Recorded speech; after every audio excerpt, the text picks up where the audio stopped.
உலகையாளும் உமையவளே அருள் தரும் ஆடி கண் போல காப்பவளே உன்னை அழைத்தோம் வாரும் அம்மா உலகையாளும் உமையவளே ஊழ்வினையை தீர்ப்பவளே கண் போல காப்பவளே உன்னை அழைத்தோம் வாரும் அம்மா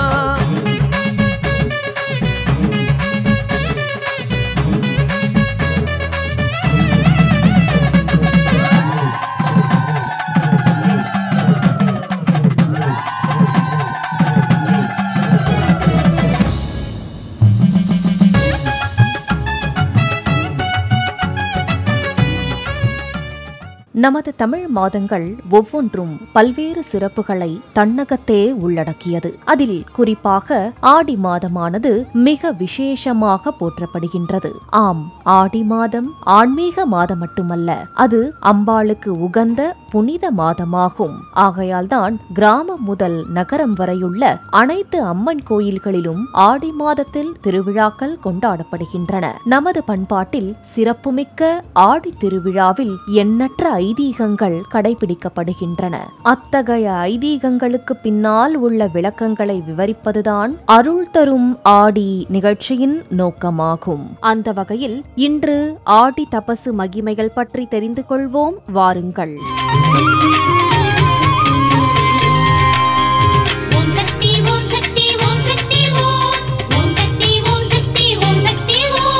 எத்தனையோ பேருனக்கு ஆதிசக்தி மாரியம்மா, என்னென்னவோ பேருனக்கு ஆஸ்தானத்து மாரியம்மா, எத்தனையோ பேருனக்கு ஆதிசக்தி மாரியம்மா, என்னென்னவோ பேருனக்கு.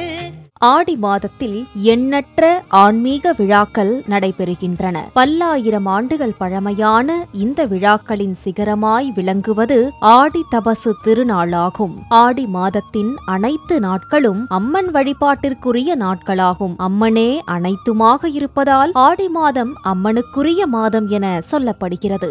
ஹரியும் ஹரனும் ஒன்றே என உலகிற்கு உணர்த்த அம்பிகை செய்த தவத்தின் பயனாக சிவபெருமானும் மகாவிஷ்ணு ஒரு உருவம் எடுத்து சங்கர நாராயணராய் காட்சியளித்த நன்னாளே ஆடி தபசு திருவிழாவாகும். சங்கன், பதுமன் என்ற 2 நாகவம்சத்தைச் சேர்ந்த அரசர்களுக்கு மகாவிஷ்ணு பெரியவரா, சிவபெருமான் பெரியவரா என சந்தேகம் ஏற்பட்டு பெரும் வாக்குவாதமாய் மாறியதாம். இதற்கு தீர்வு காண்பதற்காக அன்னை பராசக்தியிடம் இருவரும் சென்று தங்களின் சந்தேகத்தை கேட்டனர். இதை கேட்ட அன்னை இருவரும் சமசக்தி கொண்டவர்களே என கூறினாராம். ஆயினும் இந்த சந்தேகம் எல்லோருக்கும் இருப்பதால் இதனை தீர்க்க விரும்பிய அம்பாள் பூமிக்கு வந்து கோமதி அன்னை என்ற திருப்பெயர் தாங்கி புன்னை வனத்தில் ஊசி முனையின் மீது ஒற்றை காலில் நின்று அம்பிகை கடும் தவம் புரிந்தாளாம். இதனால் அகமகிழ்ந்த சிவபெருமான் ஒரு பாதி சங்கரராகவும் மறுபாதி நாராயணராகவும் இணைந்த வடிவமாக சங்கர நாராயணராக காட்சியளித்தார். இறைவன் காட்சி தந்த அந்த திருநாள்தான் ஆடி தபசு திருவிழாவாக கொண்டாடப்படுகிறது.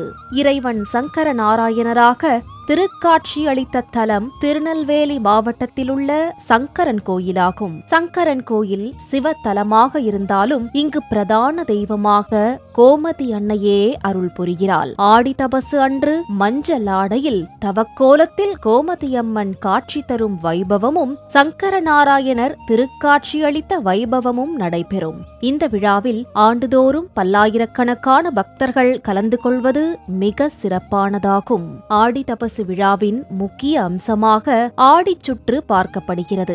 அதாவது சங்கரன் கோவில் ஸ்ரீ சங்கர நாராயண சுவாமி திருக்கோயிலில் ஆடி தபசு திருவிழா கொடியேறியதும் ஏராளமான பக்தர்கள் கோவில் பிரகாரத்தை 108 முறை சுற்ற ஆரம்பித்து விடுவார்கள். ஆடி தபசு திருவிழாவின் முதல் நாள் தொடங்கி அம்பாள் திருக்காட்சி கொடுக்கும் தபசு காட்சிக்கு முன்னதாக இந்த 108 சுற்றையும் சுற்றி முடித்து விடுவார்கள். வயது வித்தியாசமின்றி குழந்தைகள் முதல் பெரிய பெரியவர்கள் வரை ஆடி சுற்று சுற்றுவார்கள். 108 சுற்று சுற்றினால் நம்முடைய கவலைகள் ஓடிப்போகும் என்பது நம்பிக்கை. கஷ்டங்கள் விலகி போகும், நினைத்தது நடக்கும், வாழ்வில் தள்ளிப்போகும் சுப நிகழ்வுகளும் உடனே நிறைவேறும் என்பதும் தொன் நம்பிக்கை.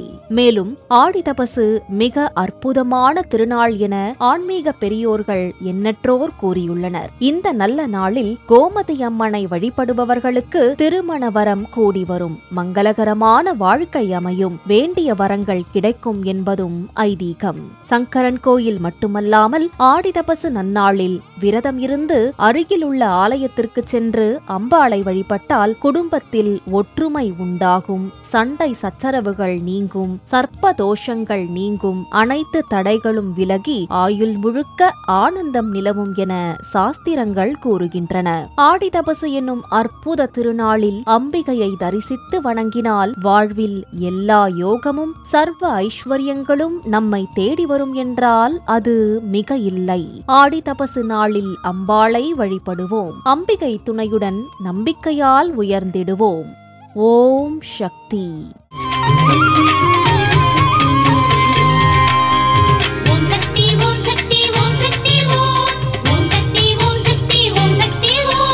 எத்தனையோ பேருனக்கு ஆதிசக்தி மாரியம்மா, என்னென்னவோ பேருனக்கு ஆஸ்தானத்து மாரியம்மா, எத்தனையோ பேருனக்கு ஆதிசக்தி மாரியம்மா, என்னென்னவோ பேருனக்கு. உலகையாளும் உமையவளே, அருள் தரும் ஆடி, கண் போல காப்பவளே, உன்னை அழைத்தோம் வாருமம்மா.